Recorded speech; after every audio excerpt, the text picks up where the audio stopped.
I remember my grandfather telling me, God rest his soul, before he passed away, that men have 4 different appetites that you have to tend to. He said, men are not complicated. He said, I'm just going to break it down to you. He told me, he said, men have a physical appetite, a visual appetite, a sexual appetite, and an emotional appetite. And for a minute, I really didn't understand it when I was younger, but as I got older, it really started to click. It always stayed with me. He said, physically, you need to make sure that you know how to cook. And if you don't know how to cook, then find out how to cook. And if you can't, then at least have a meal on the stove or in the stove.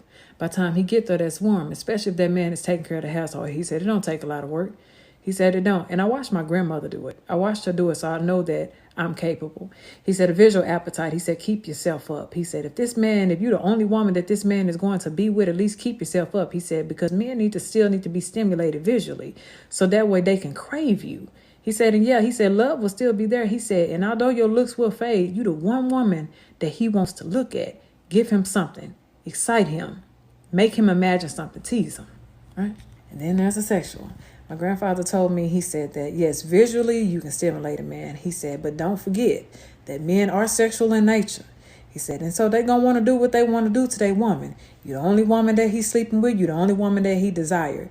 Take some time out of y'all day. He said, look, if y'all got to share the responsibilities, share the responsibilities. You both do things in the house, so that way when the kids are down, y'all both can bathe and oil each other down and do what y'all need to do. He said, that's going to help y'all connect.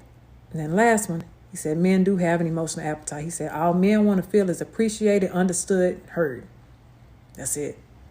He said, just listen to him. You don't got to talk much. Just listen. He always told me that men are not that complicated. He's absolutely right.